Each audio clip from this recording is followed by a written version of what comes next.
दोस्तों, अगर लाइफ में ये फार्मूला अप्लाई कर लिया तो मेरी गारंटी है आप कभी भी हार नहीं सकते, या यूं कहूं कोई भी आपको हरा नहीं सकता। ये सब मैं आपको एक नहीं दो सच्ची घटनाओं से बताऊंगा कि हमें करना क्या है। दोस्तों, इस फार्मूले की सबसे अच्छी बात यह है कि ये सभी एज के लोगों पर फिट है। फिर चाहे आप किसी भी प्रोफेशन में क्यों ना हो, जैसे आप एक स्टूडेंट हैं, आप जॉब करते हैं, किसी ग्रुप में हैं, या बिजनेसमैन है, आर्टिस्ट है, या साइंटिस्ट है, या कोई प्रोफेशनल काम करते हैं, ये फार्मूला एक जैसे काम करता है। तो दोस्तों, बिना देर करे शुरू करते हैं आज का ये वीडियो।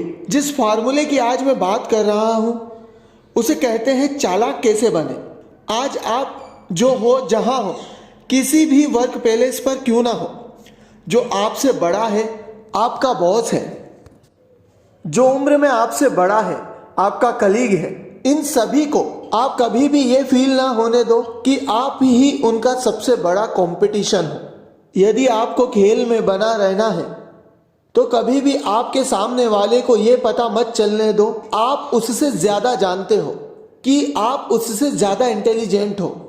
आप हमेशा अपने से बड़े व्यक्ति या अपने बॉस को यही फील कराओ कि जो हो आप हो, आपकी मदद से ही मैं ये सब कुछ कर पा रहा हूं। आपके नॉलेज को, आपके टैलेंट को इतना ही शो करो कि सामने वाला आपकी तारीफ करे, वरना ज्यादा के चक्कर में आप खुद ही फंस जाओगे। आप जिस ग्रुप में काम कर रहे हो वहां के लोग आपके साथ तो होंगे, पर आपसे जेलेसी फील रखेंगे, आपसे दूर भागेंगे। अब दोस्तों, मेरी इस बात से ये कतई मतलब नहीं है कि आप अपने बॉस की चापलूसी करने लग जाएं, आप अपने से ऊपर वाले व्यक्ति की चापलूसी करने लग जाएं। बस आपको अपना नॉलेज, आपकी इंटेलिजेंसी सही समय पर सही जगह लगानी है, ना ज़्यादा कम ना ज़्यादा अधिक। और ये बात मैं आपको प्रैक्टिकली सच्ची घटनाओं से साबित कर दूंगा कि कैसे ये फार्मूला लाइफ में काम करता है। दोस्तों, बात है 16th सेंचुरी की। फ्रांस के राजा के यहाँ निकोलस फाइनेंस मिनिस्टर के रूप में काम किया करते थे। निकोलस पूरे फ्रांस का फाइनेंस से हैंडल किया करते थे, जिसकी वजह से फ्रांस का इकोनॉमिक काफी अच्छी तरह से हैंडल हुआ करता था। निकोलस राजा के काफी क्लोज मिनिस्टर में से एक थे, लेकिन सन 1961 में प्राइम मिनिस्टर की डेथ हो जाती है। प्राइम मिनिस्टर की डेथ के बाद निकोलस को उम्मीद जागी कि अगला प्राइम मिनिस्टर फ्रांस का वही होगा, लेकिन फ्रांस के राजा ने प्राइम मिनिस्टर की पोस्ट को ही हटा दिया। राजा को डर था यदि फाइनेंस मिनिस्टर प्राइम मिनिस्टर बन गया तो ये सर चढ़ जाएगा। ऐसी बहुत सी चीजें उस वक्त होने लगी जिससे निकोलस को लगने लगा कि राजा के सामने मेरी रेपुटेशन कम हो रही है। अब निकोलस ने सोचा कि कुछ ऐसा किया जाए जिससे किंग को खुशी मिले, वे खुश हो जाए। इसके लिए निकोलस ने किंग को इम्प्रेस करने के लिए और खुद को प्रूव करने के लिए, अपने को बड़ा दिखाने के लिए उसने एक ग्रैंड पार्टी ऑर्गेनाइज करी। इस पार्टी में निकोलस ने आसपास के जितने भी बड़ी बड़ी पर्सनालिटी थी, बड़ी बड़ी हस्तियां थी, उन सभी को निकोलस ने इस पार्टी में इनवाइट किया था। इस पार्टी में कई सारी डिशेस ऐसी बनी थी जो फ्रांस में कभी नहीं बनी थी। पूरी पार्टी एक थीम पार्टी के रूप में ऑर्गेनाइज्ड की जा रही थी। इस पार्टी में किंग को इम्प्रेस करने के लिए निकोलस ने एक ड्रामा भी किया था जिसमें किंग की तारीफ की गई थी। इसके साथ ही पूरे फंक्शन में कई सारे म्यूजिकल फंक्शन भी हुए। अब जब इतनी वेल ऑर्गेनाइज्ड पार्टी निकोलस ने रखी थी तो सभी आए हुए गेस्ट निकोलस की तारीफ करते थक नहीं रहे थे।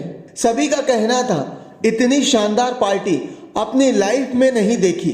सभी और फाइनेंस मिनिस्टर निकोलस की तारीफ हो रही थी। ये सब किंग देख रहा था, जो उसे अच्छा नहीं लगा। बस फिर क्या था, अगले ही दिन राजा ने अपने खास सिपाही को भेजकर निकोलस को गिरफ्तार करवा लिया। देश के खजाना चोरी करने के लिए निकोलस पर अपराध साबित हुआ, जबकि निकोलस ने कई सारे फंडिंग राजा के कहने पर ही की थी, लेकिन निकोलस को दोषी करार दिया गया और सजा के रूप में उसे 20 साल की सजा सुनाई गई। और ये सब इसलिए हुआ क्योंकि निकोलस ने राजा के सामने अपनी होशियारी दिखाई। अपने को बड़ा बताने के चक्कर में निकोलस ने किंग को नीचा दिखा दिया, जो कि किंग को नागवार गुजरा। निकोलस से गलती हुई है कि उसने अपनी कैपेबिलिटी, अपने कनेक्शन, अपना पावर दिखा दिया। इन सब से राजा दुखी हो गया, इनसिक्योर फील करने लगा। राजा को लगता था कि यदि निकोलस प्राइम मिनिस्टर बन गया तो कल को ये मेरी कुर्सी भी हथिया सकता है, कल को मेरी जगह भी ले सकता है।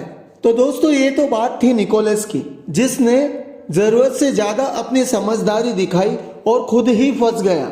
लेकिन हमें ऐसा नहीं करना है। और ये बात जो अब मैं आपको बताने जा रहा हूं वो भी एक सच्ची घटना पर आधारित है। लेकिन इसमें हम देखेंगे कि कैसे एक इंसान ने, निकोलस ने जो किया उसके ठीक विपरीत काम करके बड़ी चालाकी से सब कुछ हासिल कर लिया। लेकिन उसके पहले आपको कुछ बातें मैं बता दूं जो लाइफ में बहुत ज़रूरी है। पहला है, अपने से बड़े व्यक्ति से होशियारी करके परेशानी में जाने की बजाय होशियार लोगों को अच्छा फील कराएं। और दोस्तों, दूसरी बात है कि ज़िंदगी में ये कभी मत समझना जो आपका बॉस है, जो आपसे प्यार करता है, आपको अच्छा समझता है, तो आप कुछ भी कर सकते हो। ये गलती कभी भी भूल से जिंदगी में मत करना, वरना आप खुद ही फंसोगे। तो चलिए अब बात करते हैं निकोलस से ठीक विपरीत चालाकी से और समझदारी किसने दिखाई। दोस्तों, बात है ये भी 16th सेंचुरी की। मशहूर साइंटिस्ट गैलीलियो को कौन नहीं जानता, आपने हमने सभी में बुक में भी पढ़ा है। लेकिन इस मशहूर साइंटिस्ट को भी सरवाइव करना पड़ा था, और सरवाइव करने के लिए गैलीलियो को भी बड़े बड़े राजाओं से मदद की ज़रूरत होती थी, जिससे वह अपनी रिसर्च को आगे बढ़ा सके। अब ये तभी संभव था जबकि वह अपने राजाओं को, अपने से बड़े व्यक्तियों को, राजघरानों को अच्छा फील कराए, उन्हें इम्प्रेस करें, उनकी तारीफ करें। इसके लिए गैलीलियो जो भी रिसर्च करते थे, जो भी इनोवेशन करते थे, वे राजा को अपने रिसर्च को डेडिकेट करते थे, जिससे राजा खुश हो जाते थे। बदले में गैलीलियो को गिफ्ट मिला करते थे। गैलीलियो कभी भी होशियारी नहीं दिखाते थे, खुद को राजा से बड़ा नहीं बताते थे। लेकिन इन सब से गैलीलियो का बस थोड़ा बहुत काम चलता था, क्योंकि उनके पास गिफ्ट ज़्यादा आते थे बजाय कैश के। इसके लिए गैलीलियो ने एक आइडिया लगाया। गैलीलियो की लेटेस्ट डिस्कवरी थी जुपिटर के 4 नेचुरल सैटेलाइट्स डिस्कवर करने की, जो किसी एक ग्रह के चक्कर लगाते थे। इस डिस्कवरी को डेडिकेट करने के लिए गैलीलियो ने मेडिसी फैमिली को चुना, क्योंकि इस राजवंश के पहले किंग ने जुपिटर को ही उसके किंगडम का सिंबल बना दिया था, जो कि मेडिसी फैमिली का ऑफिशियल लोगो था। तो यहाँ पर गैलीलियो ने दिमाग लगाया कि ये सबसे बड़ा गिफ्ट उनके लिए हो सकता है, और उन्होंने डिसाइड कर लिया कि इस डिस्कवरी को मैं मेडिसी फैमिली को ही डेडिकेट करूंगा। इसके लिए उन्होंने एक स्टोरी भी बनाई। इस स्टोरी में उन्होंने मेडिसी फैमिली के मेंबर को जुपिटर से कनेक्ट करके एक ग्रैंड सेलिब्रेशन में कहा कि देखो कैसे खुद ईश्वर ने 4 मून प्रकट किए हैं, जो खुद मेडिसी फैमिली के आने वाले 4 प्रिंसेस का रिफ्लेक्शन है। यहाँ पर गैलीलियो ने अपनी डिस्कवरी को डेडिकेट करने के साथ साथ एक तरह से उसे अच्छी तरह से बेचा भी था। बदले में 1910 में गैलीलियो को ऑफिशियल फिलोसोफर, मैथमेटिशियन बना दिया गया, वो भी फुल सैलरी के साथ। अब दोस्तों, देखा जाए तो गैलीलियो यहाँ पर किंग से ज़्यादा इंटेलिजेंट थे, लेकिन उन्होंने कभी भी किंग को इनसिक्योर फील नहीं करवाया, बल्कि उन्होंने ये फील करवाया जो भी हो रहा है, जो भी इनोवेशन हो रहा है, जो भी डिस्कवरी हो रही है, वो सब राजा की ही देन है, ये सब राजा की ही मेहरबानी का नतीजा है। इसलिए दोस्तों, दोनों सच्ची घटनाओं में किस तरह से जब आप खुद को ज़्यादा शो करते हो, सामने वाले को नीचा दिखाते हो, तो निकोलस को 20 साल की सजा हो गई। ठीक इसके विपरीत गैलीलियो ने किंग को खुश रखा, किंग की तारीफ में कसीदे पढ़े, जो हो रहा है सब राजा की बदौलत ही है, उसे ऐसा फील करवाया। अपने आप को बड़ा नहीं दिखाया, अपने आप को इंटेलिजेंट नहीं दिखाया।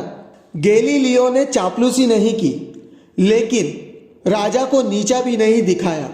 बदले में पुरस्कार के रूप में उसे ऑफिशियली फिलोसोफर बनाया गया, फुल सैलरी के साथ। दोस्तों, हमें भी इन दोनों बातों का ध्यान रखना है। ज़रूरत पड़ने पर ही हमें हमारा टैलेंट शो करना है, लेकिन इसके चक्कर में हम अपने से बड़े व्यक्ति को नीचा ना दिखाएं। हमें निकोलस की तरह नहीं, गैलीलियो की तरह बनना है। हमें हर इंसान के सामने झुकना नहीं है, बस उस इंसान को आगे बढ़ाना है जिससे हमें आगे फ्यूचर में काम पड़ना है। दोस्तों, उम्मीद करता हूँ आज का वीडियो आपको पसंद आया होगा, और यदि पसंद आया है तो कमेंट करके बताइए आपको क्या चीज़ें अच्छी लगी, कौन सी बात आपको ज़्यादा अच्छी लगी। वीडियो को दोस्तों लाइक करें, शेयर करें, कमेंट करें और सब्सक्राइब करना ना भूलें। वीडियो देखने के लिए आपका बहुत बहुत धन्यवाद।